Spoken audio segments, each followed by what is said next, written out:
Titling this like embarrassing dad or something like that? Yeah. Annoying father. Oh, maybe even better, payback. Payback is the bitch. Okay, I want you to teach me in Spanish how to say, you gotta translate this. Hey y'all. There's no such y'all. I know, but just as close as you can. Hey y'all, it's American Mom. Okay? Oye, esta es American Mom. Oye, esta Es American Mom. It's not like, so American Mom stays the same. Yeah. Okay. Oye. O Mom Americana. Okay. Oye. Esta es Mamá o Mom Americana. Oye, esta es Mamá Americana. Americana. Americana. You have to, in Spanish, you have to roll your R's. They're continuous, yeah. Like Sometimes, yeah. Like, I like Cuban food and I order the ropa vieja. Hey, that's pretty good. I know. No accent. No accent. You eat a lot of that. I love ropa vieja. You used to order it, so that's why you more. That's why you're so good at pronouncing it. Okay. That's good. What okay. else? What else do I say a lot on the channel? I say holy hell a lot. If something's happening, I say holy hell. What's that? Holy hell? We usually say mierda. Mierda? Mierda. Basically, if you translate it correctly. But I have to say mierda. Yeah, it's like shit. Right. Yeah. Okay.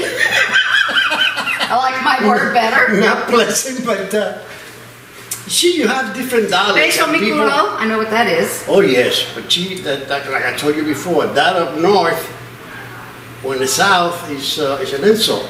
Right. But here is a delicacy. It's an invitation. Yes. Kiss my ass. Where? When? People will get in their knees and apologize for being late.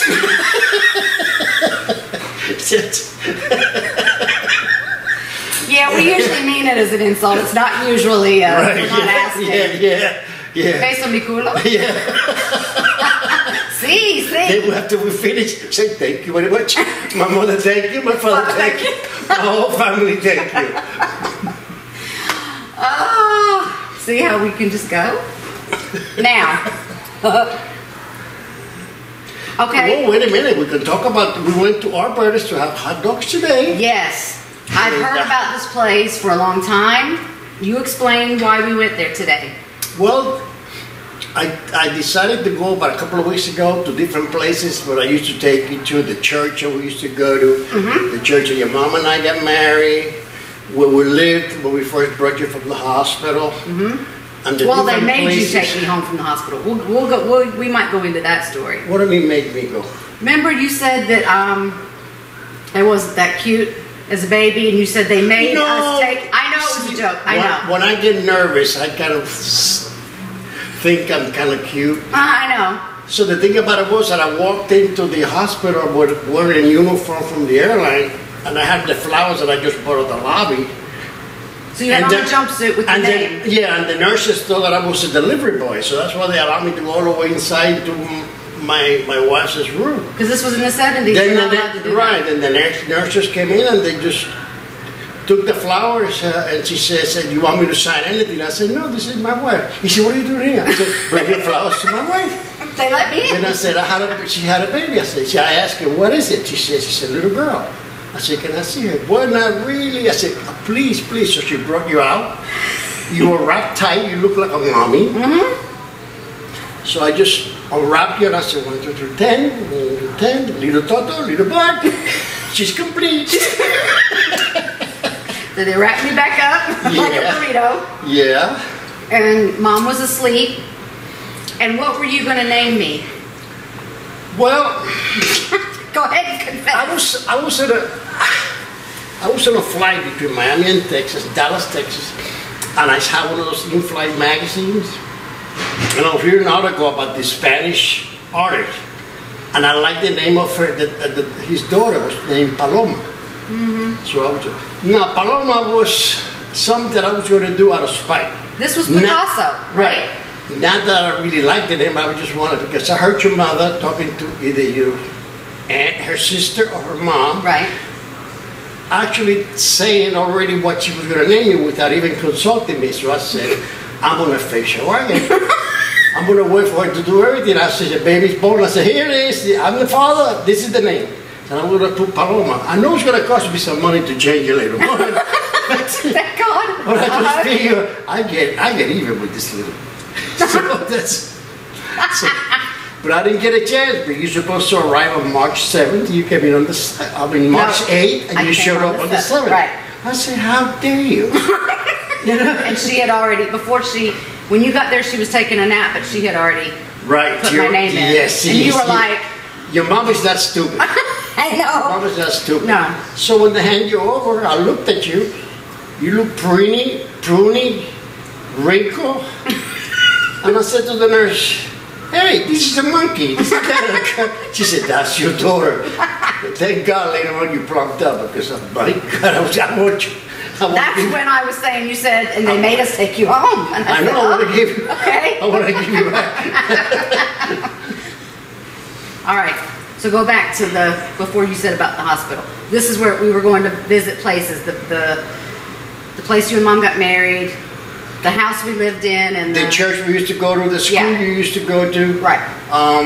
The different places. There was a park, there was a pond that we had you and I in the afternoon used to go there and sit alongside of this pond, and then they had these little ducks, and they used to walk in front of us, and I said to you, Michelle, there goes dinner, and you used to run over there, go.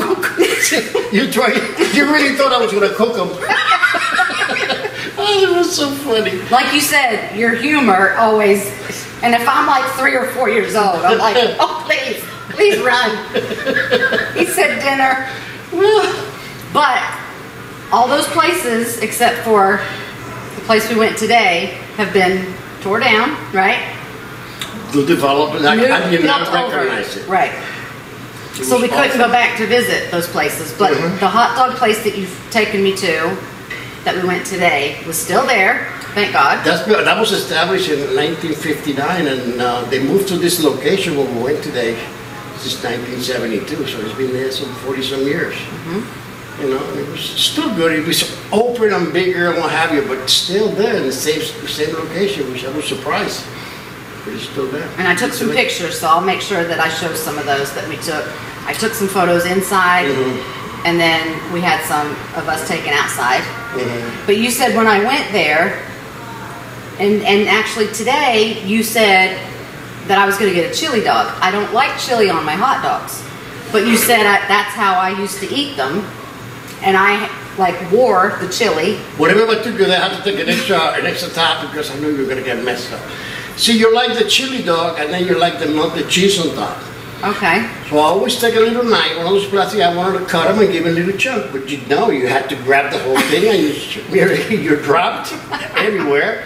And the pieces that fell on the table, instead of picking it up with your hand, you used to lean away and lick it off the table. Where was I raised? In a barn? Yeah. You were a little pig. You were a little pig, yes. And I told you today, I said, no, I don't want chili. And you said, but you used to eat chili? I said, no. You grew out of it. I'm a little bit older. I want sauerkraut and mustard. So that's what I had today. And it was very good. Yeah, you enjoyed it? It was very good. And French fries and a soda. And I took a picture of this, but if you want a refill on your drink, and there's actually a sign. You told me this before we got in there, but then I saw the sign, which is what I took a picture of. It says, if you want free refills, if you want a drink refill, it's 25 cents. Or it's free if you say you love Larry Bird. Yes. You remember he asked me that. So, yeah, you got a refill, and he says, who do you love? Larry Bird. You get a free refill. That's funny. And they have pictures of him inside, too, and a bunch of other celebrities and stuff. Yeah, a lot of are in there. Sports people. Yeah. So that was fun. We did that today. We can talk about the Hollywood Square. What about the Hollywood Square? Oh, the plane ride. That was it with Elizabeth Montgomery.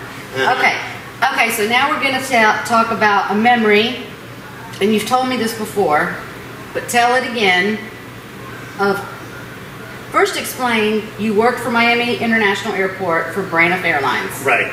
You started doing the were you I worked in the ramp first, and I became an agent, then I became a supervisor, then assistant manager, station manager. Gotcha. And then, so we got to always fly for free. Right. And you could fly for free when you were, okay. So you and I went on a flight. Now, you tell the story. Where were we going and where were we sitting? We were going to go to San Francisco to visit my sister, your aunt. The airplane originated in New York, but because of bad weather, it was going to be extremely delayed. And you only here visiting me from Jacksonville for the weekend, so I had 3 days. I didn't want to. So I came back to my counter, and next to my counter is an airline called Western Airlines. The manager there was my friend, and he asked me what happened. I said, Eastern is coming in very late. She said, I have a flight leaving. My flight leaves in about 10-15 minutes to go to Los Angeles. You can connect from there to San Francisco. So I got to the gate, and it was almost time for them to close. Actually, they closed the door behind us. Okay. When I walked in there, I'm like, how old? 4? No. Jacksonville, I was older. No, you were 5 and a half. Okay. Yeah. And I was amazed. I looked at there was nothing but celebrities in the first class cabin we were sitting. And I said, what the hell is this? So the flight attendant that I knew, because she's a Colombian girl, but she was working here, I used to give her passes to go back to Bogota, where she was from. She said, Hollywood Square, it was a show that they had a long time. Right. Hosted by a guy named Peter Marshall. And they had the squares, and you had to crisscross, like a regular tic-tac-toe. But they did it with celebrities. The celebrities are up there. They've done a newer version, but these and were. And they ask questions and try to be funny about it. Right. So when I walked into there was Paul Lynn, what was her name? Elizabeth Montgomery, Burt Reynolds, who was the other? Flip Wilson. A lot of celebrities, and I walked in there, and you walked in, and you right away say, because you were very friendly, I would have to be close to you guys because somebody's going to take her. So we used to, you started saying hello. Elizabeth Montgomery sat you in your lap, and she really liked you. Flip Wilson was a comedian, a black comedian who played Jordine. I don't know if you remember him, played Jordine. She used to wear a dress and a wig, and she was the girlfriend of a boyfriend named Killer. and he had his own show. He had his own variety show on television. The name sounds familiar, but I can't picture who it is. It was very funny. So Flip Wilson took some papers and made a little bowl out of it. I used to the one side of the aisle in the first class section. He was by the galley, and you guys back and forth. Then you said, "I'm tired. I'm done with you."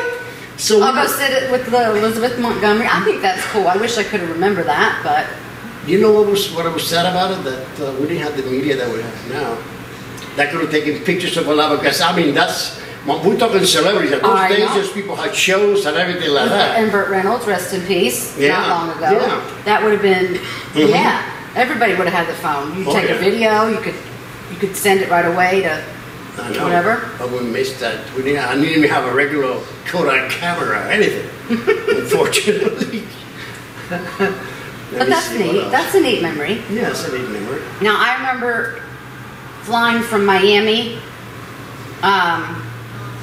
to Orlando to see Mom's parents, Grandma and Papa. And I didn't even know they were in Orlando. The last time I saw them, they were living in Miami when they managed the Key, it's called apartments. Well, they lived in Orlando, and because I would go to Disney, I'd go stage sometimes this summer, but I would go to Disney like every other day because they would get like passes, and or they would know of someone that worked there, and so I went there all the time.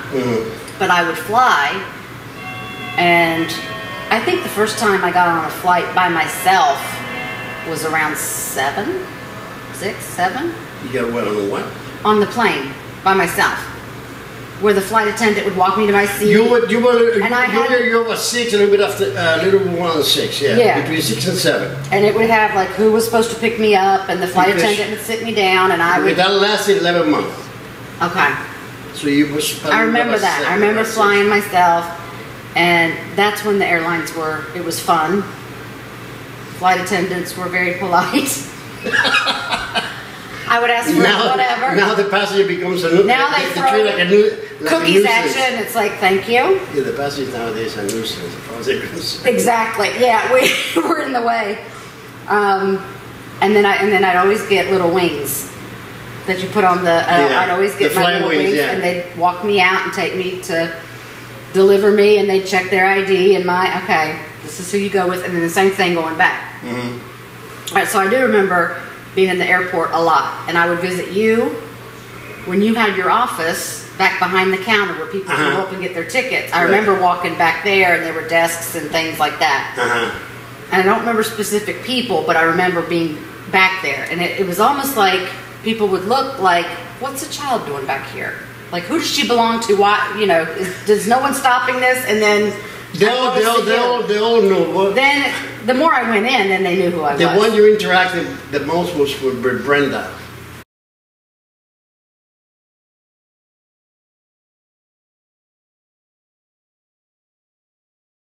Brenda was at the end of the conveyor belt, the last position in the ticket counter.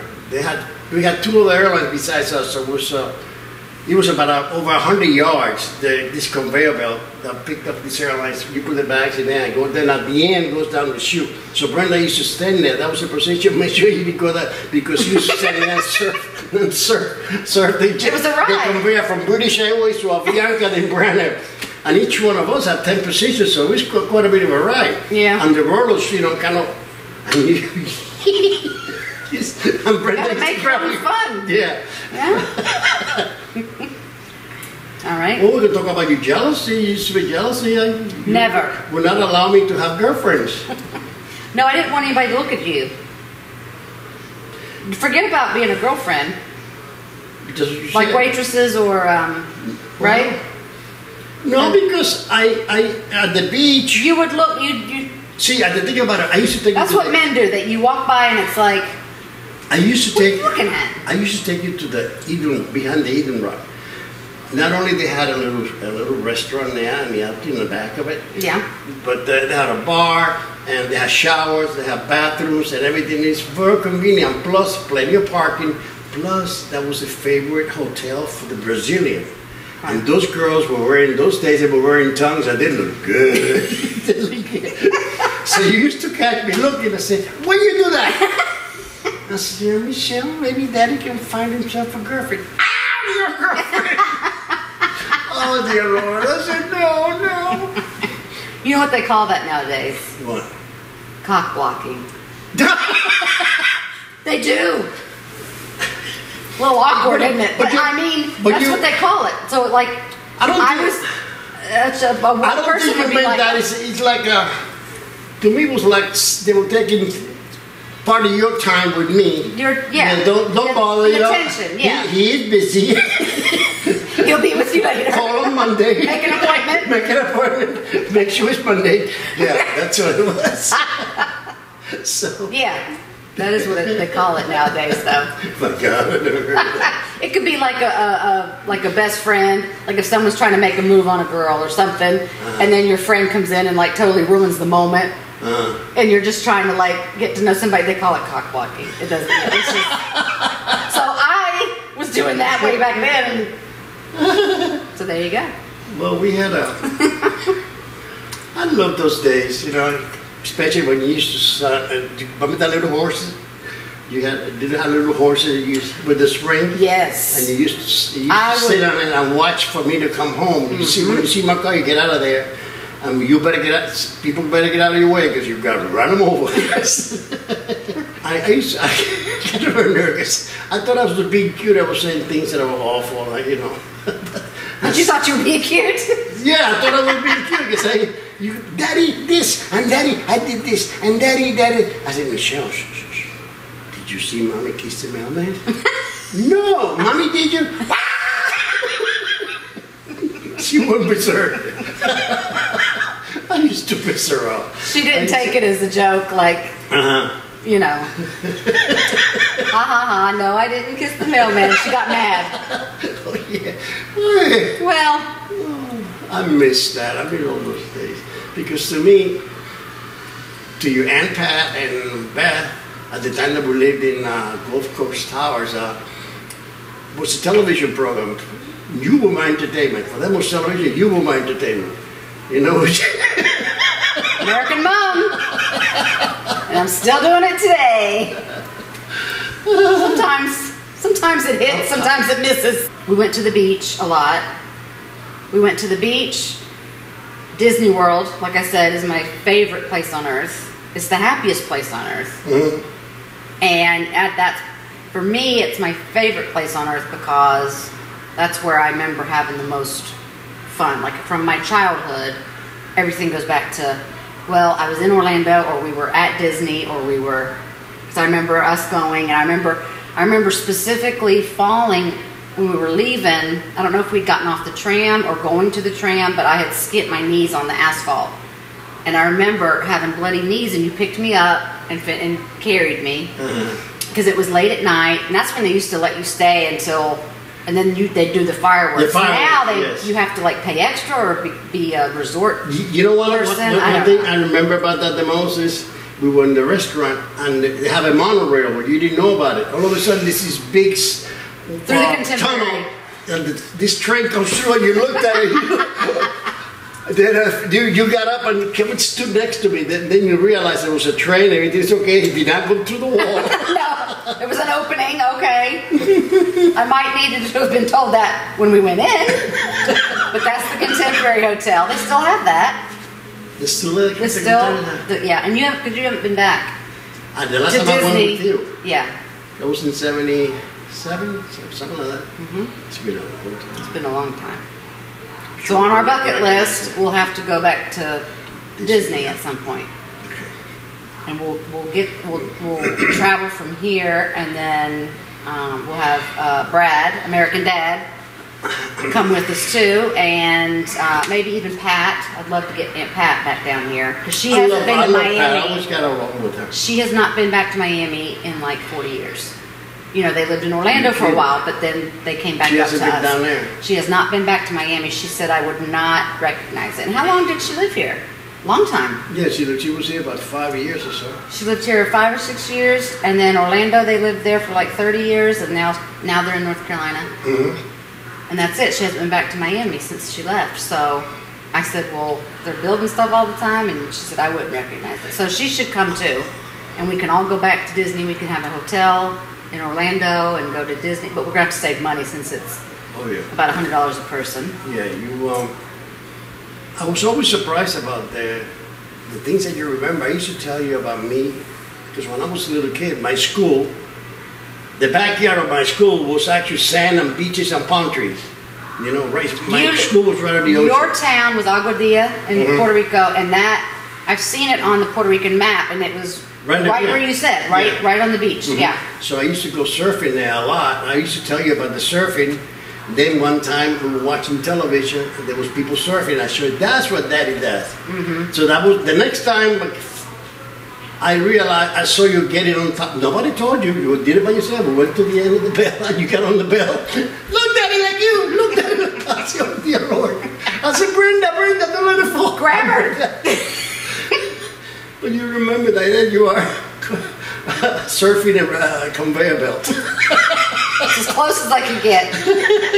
But we went to the beach a lot and got in the water a lot. And I would take my shovel and my bucket, and I'd dig, and I could just spend hours doing that. And we'd walk the beach. And the one thing about you was that when you were little, you had different way of calling me. When you said Daddy, it's something that, you know, but when you said Daddy, that meant that something excited you. You saw something weird. Oh, that sounded like a scary daddy. No? No. For instance, when you